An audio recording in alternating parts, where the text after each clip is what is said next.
Today we are going to be talking about our chicken coop automatic watering system. Stay tuned.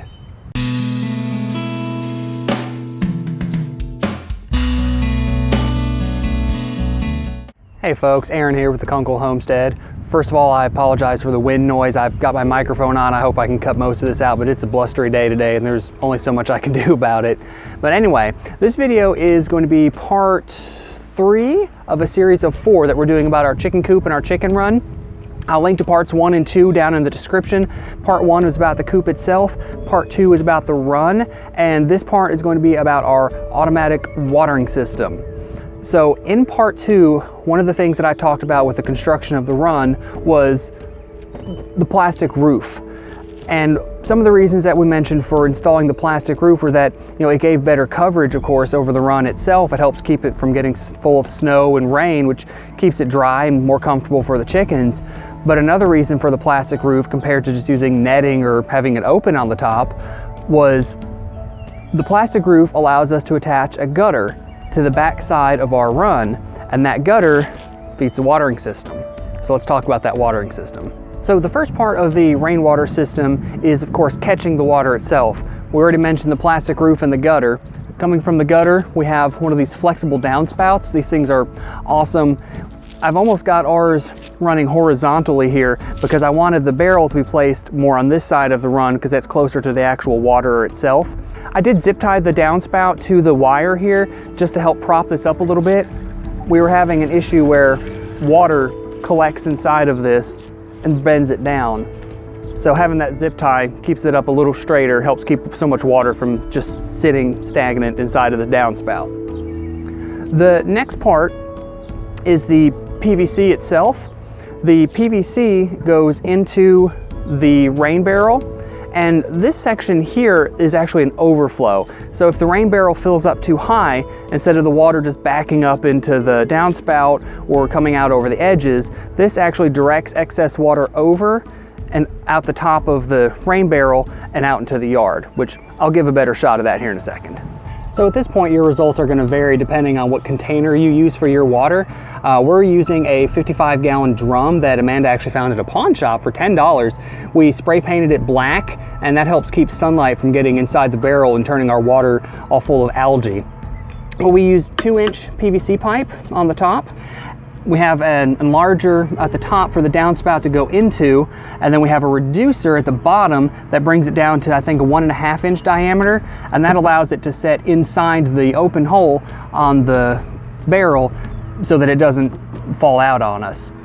I also did just zip tie a couple pieces of wood to the end here on the spout, just to make sure that that does stay high enough, and I did put a screw through our coupler here to keep the downspout from falling out as well. Okay, so I'm going to take the camera handheld for just a second so you can see the whole system. We have the roof and the gutter, the downspout, which goes into the large adapter, down to the PVC to the reducer to go into the barrel, across and out for the downspout. And the downspout, I've set a cinder block underneath it to break where the water hits the ground so we don't have any erosion, and helps cut down on the mud a little bit as well. On the side of the barrel, I did put down some tape, and I left a stripe unpainted just to help us get a bit of light inside so we can see what our water levels are.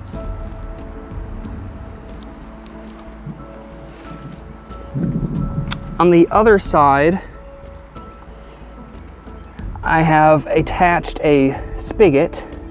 This was not part of the original barrel. I got the spigot assembly off of Amazon. I will put a link in the description. We don't have any affiliation, just trying to help you all out. Had to drill the hole.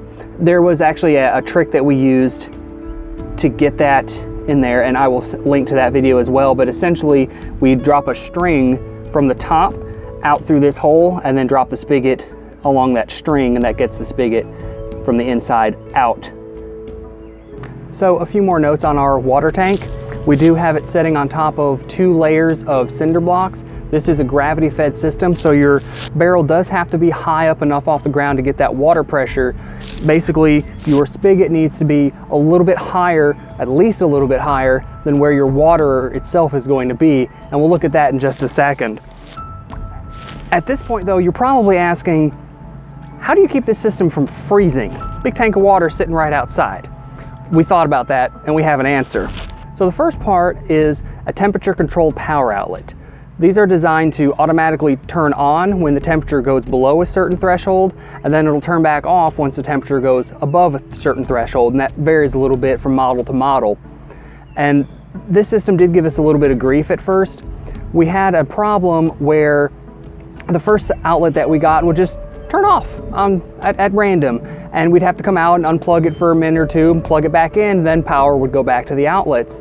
But when it's 8 degrees outside, you've only got a couple hours before things start to freeze up, and our whole system locked up and froze solid. Thankfully, our tank did not burst. So we got a different outlet. By the time this one came in, we didn't have any more freezes, so I honestly can't say that this one worked better, but I'm hopeful for that. Again, I'll put a link in the description.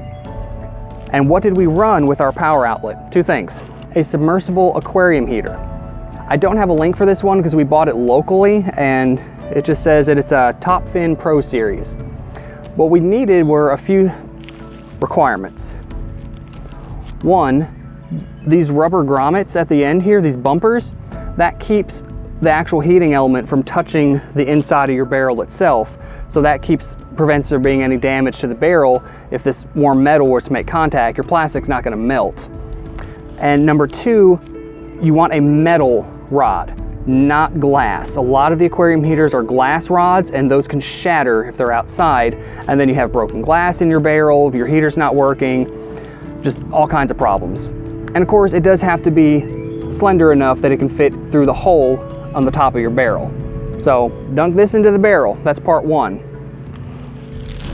Part two, off of our spigot here, you notice we do have a water line, of course, coming off. For the winter, we add to that a water pump. What this does is it circulates the water. The water essentially comes out the spigot, of course, down to the pump.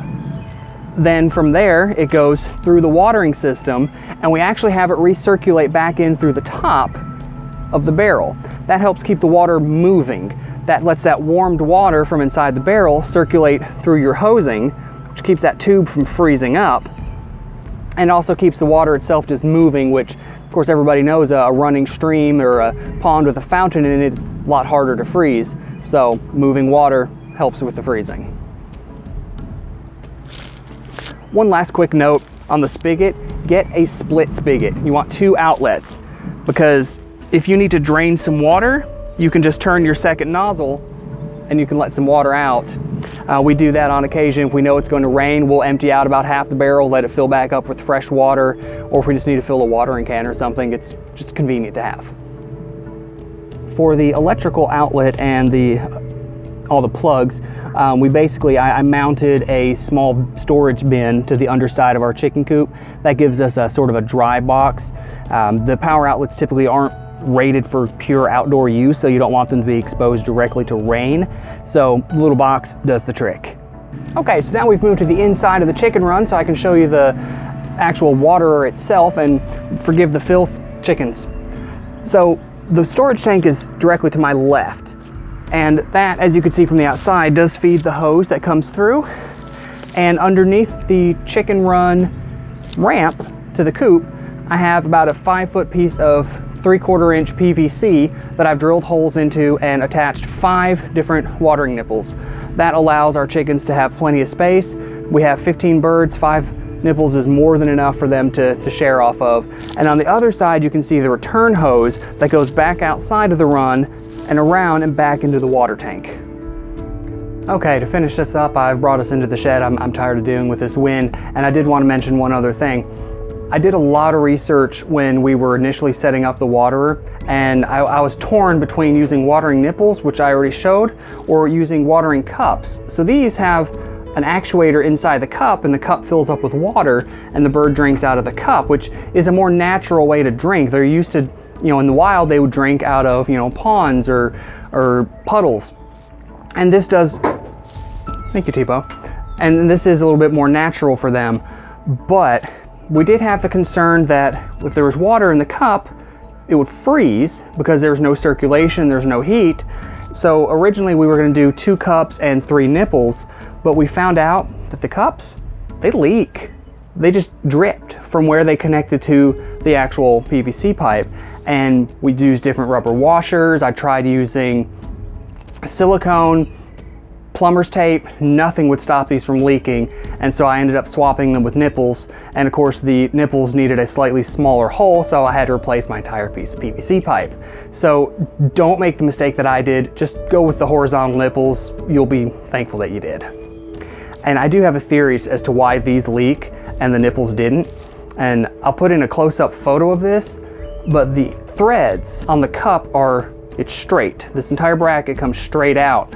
Whereas the nipples, it flares open a little bit more. So as you tighten this in, the actual piece you're screwing in gets a little bit bigger, and I think that just gives it a better seal, and we don't have that issue. So again, I'll put a link in the description to the nipples that we used. That's all I've got for today's tour of the watering system. So far we've had really good luck with it, aside from the freeze we've had in the winter. The chickens love it. They use it all the time. We see them do it, and it's very low maintenance on us. We have 55 gallons of water that's available at all times. We're not having to constantly be refilling. And again, that was really one of our goals with this chicken coop, is that we wanted it to be as hands-off, as low maintenance as possible, and just easy. And so far we're pretty happy. So do be sure to tune in next week. We're gonna have the 4th part of this series. We're gonna go over our automatic gravity feeding system, and probably gonna talk a little bit about some of the entertainment and toys and things that we've built into our run as well. So that'll be a bit of a bonus. So be sure to subscribe and check out that video next week. Thanks.